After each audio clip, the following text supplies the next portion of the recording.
Hey y'all, my Riacom here again, they them theirs, and thanks for being here to listen to me ramble about stuff.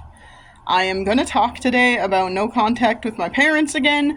Sorry if that's not a topic you're interested in, please feel free to move on. So the reason I want to talk about this today is that I don't remember a lot of specifics, but over the weekend I had a dream about, from what I do remember, in this dream, I basically had let my mom back in the dream, and it didn't go super great. I don't remember a lot, like I said. It was pretty much nothing, to be honest. But I remember, hey, this is a thing I did, and basically what I remember from the dream is my mom was there, we were talking about stuff, and it immediately just turned into, the same old stuff that I don't want to deal with. Which is basically, every conversation turning into a screaming match for no reason because we have different opinions. I mean, that's the way she would frame it. We have different opinions, so it turns into her getting defensive and yelling and screaming at me. When I'm just trying to have a conversation. So that's what I remember from the dream. Obviously, since it was a dream, and I didn't write it down right away. I don't remember a lot of specifics. So, I was like, well, I think multiple things are happening with this dream. I've kind of been thinking about, do I need to either send another letter, or do I need to try low contact and let my parents back in? Is that something I need to, think about doing? I don't know. I've been thinking about it lately. Don't know why. I guess just because.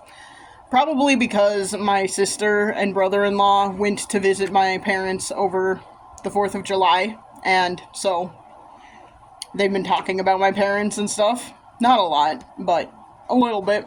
When I've been over to see them, to hang out with them, they've been talking, mentioning my parents a couple of times, and they are my parents, so I do still wonder sometimes, but so that's probably why it's on my mind, because they are coming up in conversation. But I got the feeling that this dream was my brain telling me, you know what's gonna happen. You know what will happen if you try and give them any leeway. If you try and let them in even a little bit, you know what's gonna happen, because this is what historically has happened. I've mentioned in the past that I've kind of, without having the language for it or realizing it's what I was doing, I kind of went low contact off and on, or I don't know if you'd call it no contact. I went through periods of not wanting to speak to them, but they were short. They haven't been year and a half. This period has been about a year and a half, but up in before then it was always a few weeks, maybe a couple of months or something like that. Never this long. So it's I've gone through periods of that before, and I think they were probably expecting it would just be something like that. They weren't expecting it to be years. And I don't know. I'm a little disjointed, I'm sorry. So, I'm pretty sure my brain knows. My brain is we know what's gonna happen. We know what will happen because it's what's happened in the past. It's not talking to them again has ever fixed anything. It's not talking to them again has ever changed anything. Because it really hasn't, because they are not willing to change. So, I've been thinking about that a lot lately. And like I said, I'm pretty sure this dream was my brain telling me it's dumb to think about it, and it's dumb to entertain it. But it did make me think maybe I should reread the note that my mom sent on my birthday this year. Around my birthday this year, whatever. Which was kind of in response to, I sent them a letter at the beginning of the year, basically saying, hey, here are a bunch of the problems that I have unpacked so far. And if you want to have a relationship with me, you have to be willing to, like, change and think about it a little bit. And I've unpacked so much more since that time. So I'm just going to throw that out there. There's a lot that was not in that letter, but it's because I have unpacked it since then. But I was like, maybe I should reread that note and, you know, with, like, fresher eyes and see if maybe there's something in there that gives me some hope they will actually consider changing. Some hope that they will actually, like, that they have thought about anything. And that was a mistake because I did reread it when I got home from work today. And, no, they have not changed. And they're not going to. That's the thing. There are a couple of things I noticed in this note. First of all, if they considered my letter an invitation to like contact me, because maybe and that's why I don't really think sending them another letter is a good idea, because it would just be an invitation for more engagement, and if their engagement is going to be like this note, I don't want it. But if that's what they took that letter as, I would think they would put a little bit more effort into their response. Because if I actually seriously cared about repairing a relationship with my child, if I had a child, I don't, but if I did, I would put more effort into it, other than just a little, like, we'll just show you this. This is the size of the paper, okay? This is the size of the paper that she used to write her note. And it's 3 of those. But that's the size of it.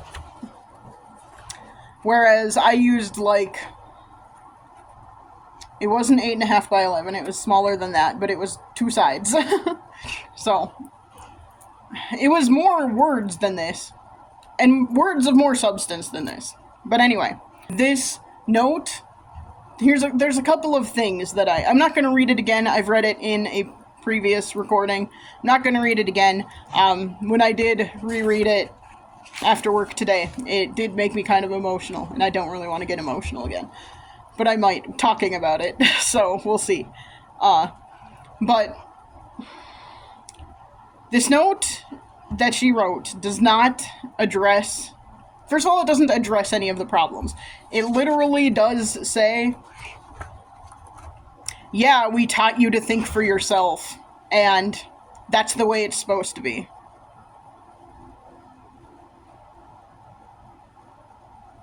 That's all it says about anything I talked about in my letter. That's the way it's supposed to be. We've all had different experiences, which makes us all unique in our ideas. This is the way it should be. That's all it says. It doesn't say anything else addressing what the problems are. It doesn't say anything else about it. It just says, like, essentially it says, we're different people. That's just how it is gonna be. Deal with it. I mean, that's basically what that says. Because it doesn't say anything about, yeah, we're gonna, think about our things and change. Because it says that, and then it immediately says, we want to connect with you again. Why? It also says in here multiple times, we miss you so much. We love you so much. But it doesn't say anything they miss or love about me. You can say those words and they don't mean anything, and that's, like, part of my problem with it. A big part of my problem with it is this note does not actually address the problems. It doesn't address any of them. It literally just says, we're different people, okay, I shouldn't say literally. It basically just says, we're different people, deal with it. And that ain't gonna work for me. That ain't gonna work for me when us being different people means you, as in my parents being you, when you don't like people who are like me. You don't like queer people. That's more than just a difference of opinion. Sorry to say. So, that ain't gonna fly for me. Additionally, this note, again, it doesn't say anything they love about me. It doesn't say anything they miss about me. It just says, we miss you, we love you. And I don't know. For a long, ooh, I'm getting emotional. Trying not to, but for a long time, like, there are people out there who will say that they don't like to say I love you, and they have never heard I love you. I think part of my problem is that I heard it a lot. I really did not want to get this emotional, but I'm gonna leave it in. I heard it a lot growing up. I heard I love you all the time, and it always felt hollow. They just felt like words to me. And I think a big part of that is that just like so much of my life, I was hiding who I really was, or trying desperately to change who I really was because I knew my parents didn't approve of it. And so it felt so hollow to me, and it always did, and especially because it never came with elaboration. You can say you love me, but those are just fucking words. If you don't show it, that doesn't mean anything.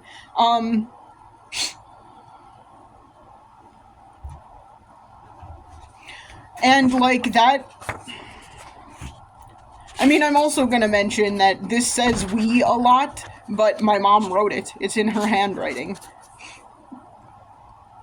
And so, I don't know if any of y'all grew up in the kind of household where your mom would do a lot of things and your dad, and then like add your dad's name to it. So like Christmas gifts, birthday cards, all those kinds of things. My mom a lot of times would buy them or get them or pick them out or whatever, and then my dad would be as surprised as anyone else whenever we opened our Christmas presents or whatever. It was always a thing for like birthday cards when I was growing up, and even as an adult, where it was always, oh, read it out loud for everyone to hear. And it didn't occur to me until after I went no contact that part of that was because my dad had no idea what it said, because my mom just bought it and signed his name to it. So, whenever my mom says stuff like we, or signs my dad's name to stuff, I'm always like, that doesn't mean shit. Because I'm pretty sure my dad has never seen this before. Who knows? So, yeah, that's a fun thing.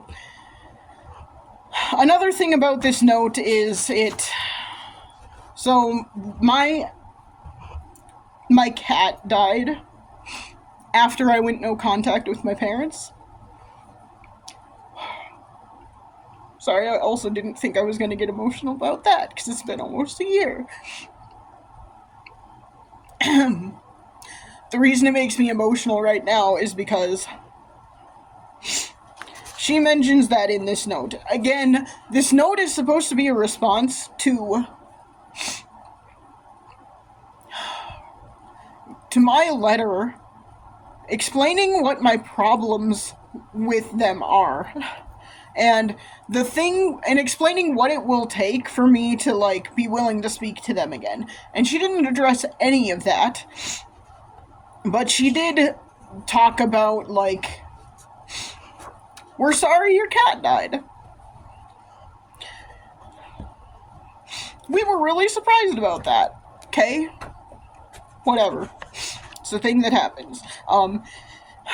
It feels manipulative to me. Because it feels manipulative to me for... She spent one paragraph barely addressing what I, said in my letter. One paragraph of this 3 small page note addressing that. And then she moved on to, we really miss you and we really want to connect with you. Also, we're sorry about your cat. That was totally shocking. And then into, we want to get together for your birthday. We think that would be a great way to reconnect. So it just, I don't know, it felt very manipulative to me, and it feels even more manipulative looking back at it after some time has passed, and after some time from the initial reading has passed, because I did not read this at the time I got it. But it just feels so manipulative. It feels so manipulative for her to be like, I'm not gonna address a goddamn thing you fucking said, but I am gonna talk about your dead cat, who was your best friend, and then I'm gonna say, we want to take you out for dinner or something. Which feels like financially manipulative, because I can't afford to go out. I can't I couldn't tell you the last time I went out to eat anywhere. It's been a couple months at least. Because I can't afford that. So it feels financially manipulative. And, emotionally manipulative to bring up my cat. Financially manipulative to say, I want to take you out for dinner for your birthday, whatever. I mean, since I didn't look at this right away, I didn't open it until a couple of months after my birthday. I think it was maybe a month. I don't know. I'd have to look at the time that I did, but it wouldn't have been a possibility anyway. I think it came after my birthday, actually. After or right around, but it was after it would have been possible to contact her anyway. But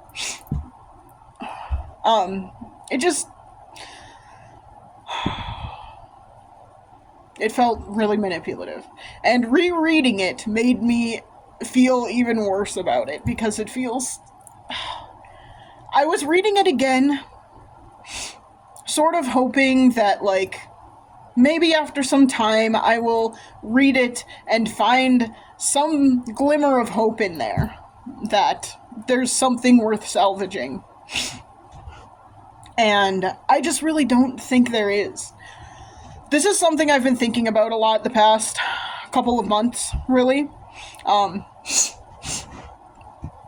During Pride Month, I was kind of focused on doing recordings about Pride Month, so I was not doing recordings about this kind of stuff, but it was still on my mind, obviously. It's still something that's affecting me. It's always going to be something that affects me, because unless something drastically changes on their end, I'm forever going to be an estranged adult child. I don't foresee that changing, because I don't foresee them changing. And reading this note again has helped me realize that on a deeper level. They're just really not gonna change. And so what I've been thinking about over the past couple of months is, what kind of relationship did we even have before I went no contact with them? Did we have any kind of actual relationship with meaning, or was it just we are related by blood and therefore we have a relationship? Was it that kind of thing? So, I've been thinking about that a lot, and I really don't think I ever have had a relationship of any kind with my father. I am going to work really hard to stop calling him my dad, because I don't really think he has ever been my dad. I think he has been a father. He sired me. But beyond that,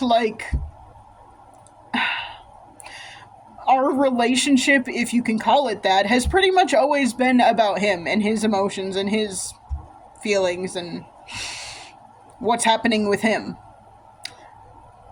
Virtually every conversation we have had that has not ended in a screaming match was about him and about what's going on in his life, and, me sitting there and being an attentive, active listener and asking questions and trying to get more information and trying to, help him work through stuff. But I don't think we've ever had a conversation like that about anything going on in my life. Like, and I have, like, learned things about his life so late a lot of the time. Like, I always kind of vaguely knew that he was married prior to marrying my mom, but my mother, I should probably also start calling her mother instead of mom, but that's going to be a tough one.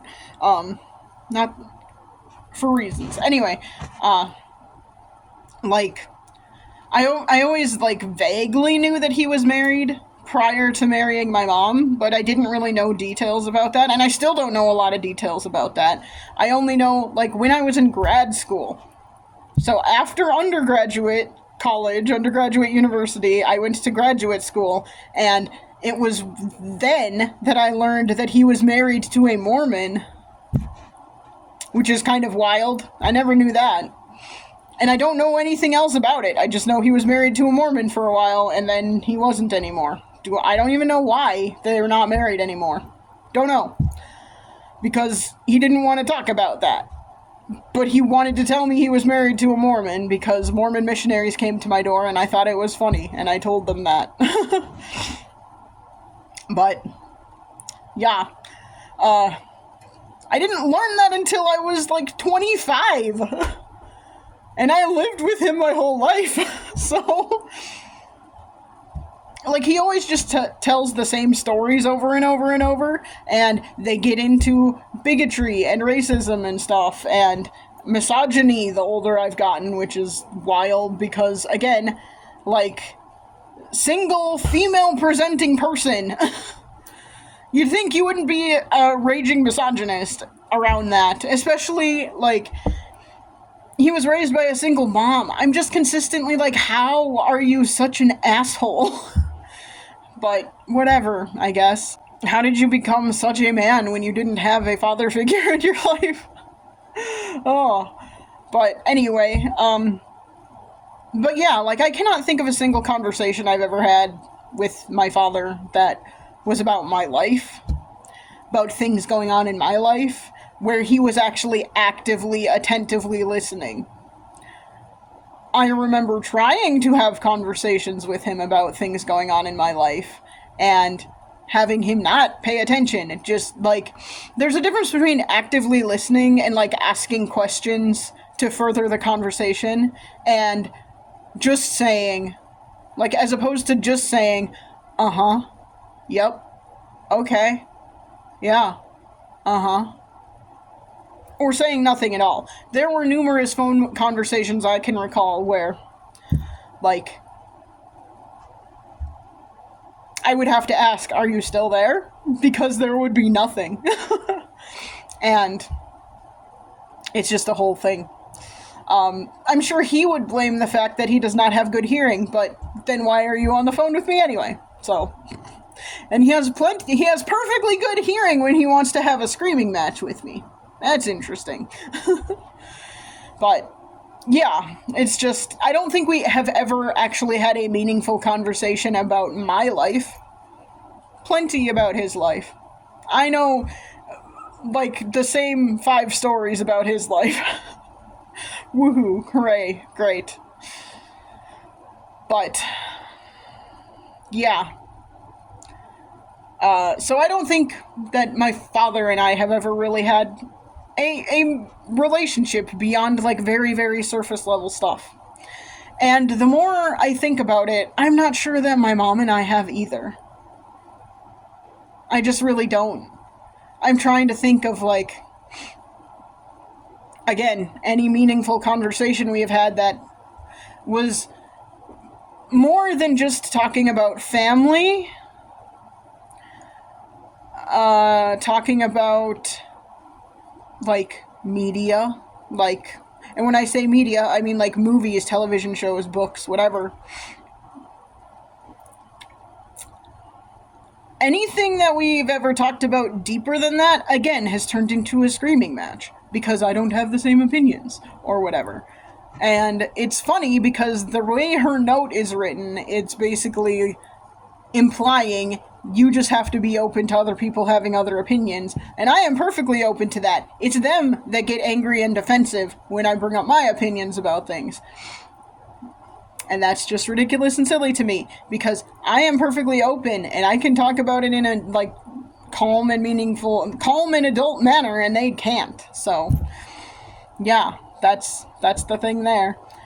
But, excuse me. Yeah, like, I'm just trying to think. We've had experiences together. We've gone on trips and stuff like that. But again, having, like, actual conversations about my life, they have pretty much either all ended in a screaming match or in her being dismissive. As an example, and this is, like, silly, but as an example, when I believe I was an undergrad, but I still, like, lived at home during the summers.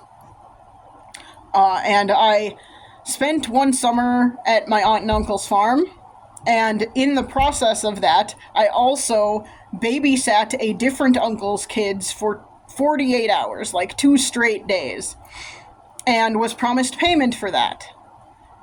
And that uncle never paid me. Whatever. It's fine. It's not like I'm gonna, like, hate him forever, but am I ever gonna trust him again? No. Like, who does that? Who's like, yeah, I'm totally gonna pay you for that, and then doesn't? A terrible person. So, I mean, whatever. It would be totally different if it was, like, him bringing the kids each day, but it was not that. It was 48 straight hours of watching his kids. Plus watching my other aunt and uncle's kids. Like, it was a lot of stuff, but whatever. Anyway, anytime I would bring that up to my mother, she would be very dismissive of that and say it's not fair of me to dislike him for that or hold that against him. And I'm just sitting here thinking, what the F do you mean? Just because you were raised in a family of 10 kids doesn't mean that's how this should work, especially because, like, he promised to pay me. That is the thing. We had an agreement. We're family. I shouldn't need a contract for that as a child, basically. Like, an undergrad, in my opinion, is still a child. But, like, as a young person who is just trying to figure out the world, right? I shouldn't need a contract with my family member in order to babysit their kids and get paid for it. Shouldn't need that. But according to my mom, it's terrible of me. It makes me a bad person that I do not trust that uncle anymore. That makes me a bad person, apparently.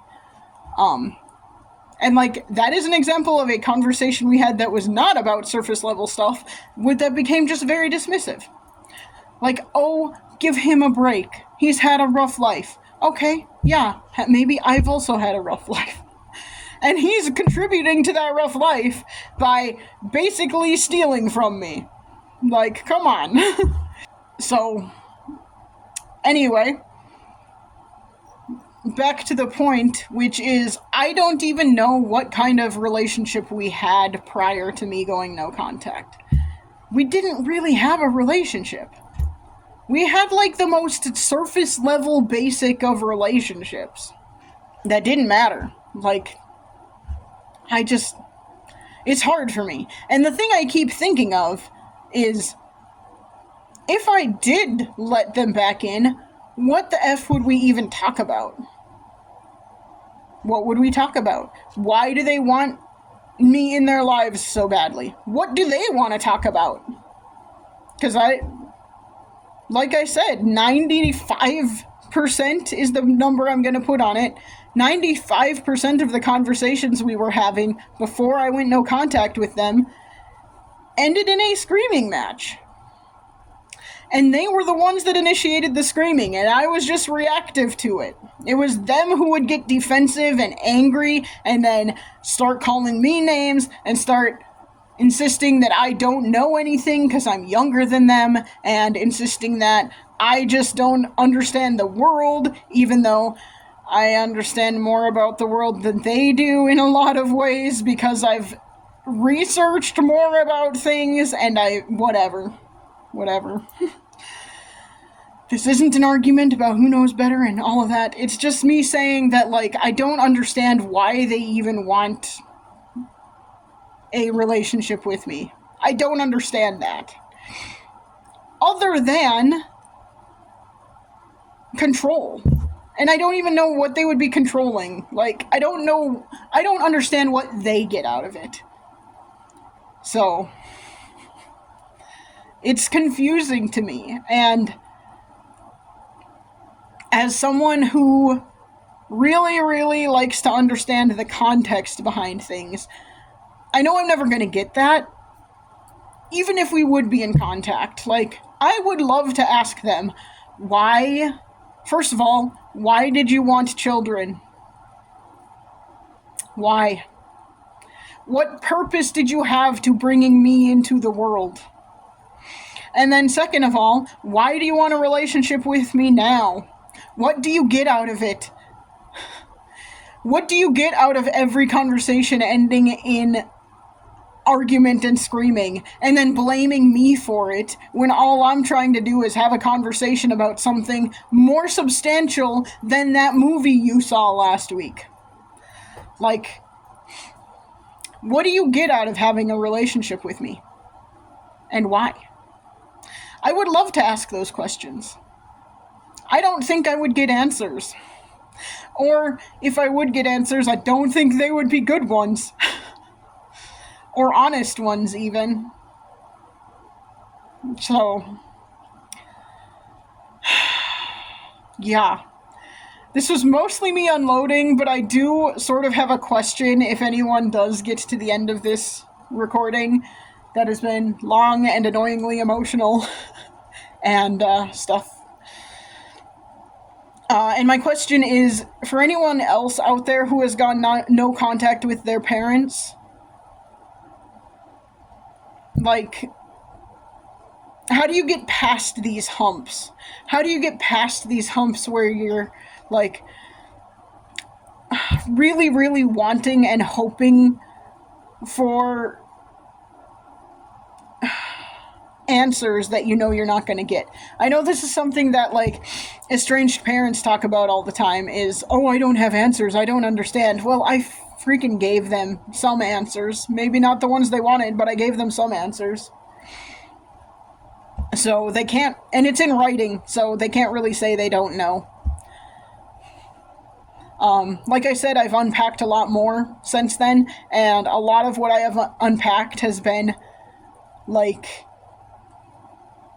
emotional trauma in my childhood that I'm still, like, working through it and trying to figure it out, and just being like, I just think my emotional needs weren't met, and that is traumatic. Yeah, like, I've unpacked a lot more, so there's a lot more to it than what I did put in that letter, but it's not like telling them any of that would be helpful either, because they would just make excuses. I know they would. That's what they have done my entire life.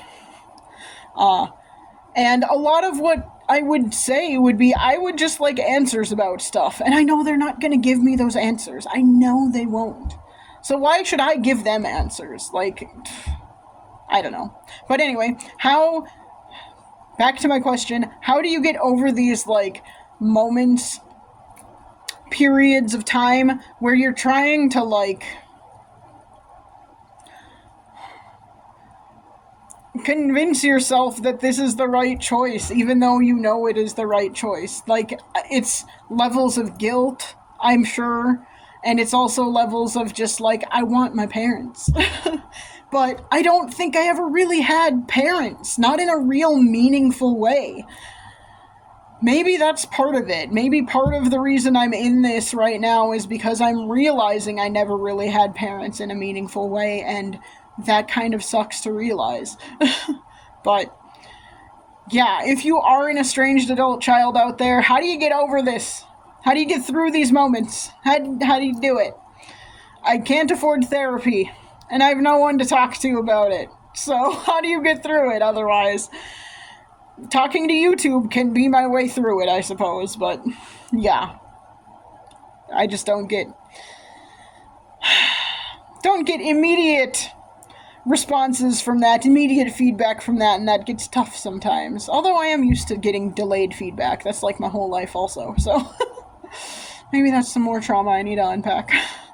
But anyway, this has been a long one, and like I said, emotional, and I know I shouldn't apologize for that, but I'm going to apologize for that, because it is awkward for me, but thanks for listening if you did. I appreciate that. Thanks for any advice you can give me if you have any. If you don't have any, that's also totally fine. And I will try and chat at you again soon. Bye.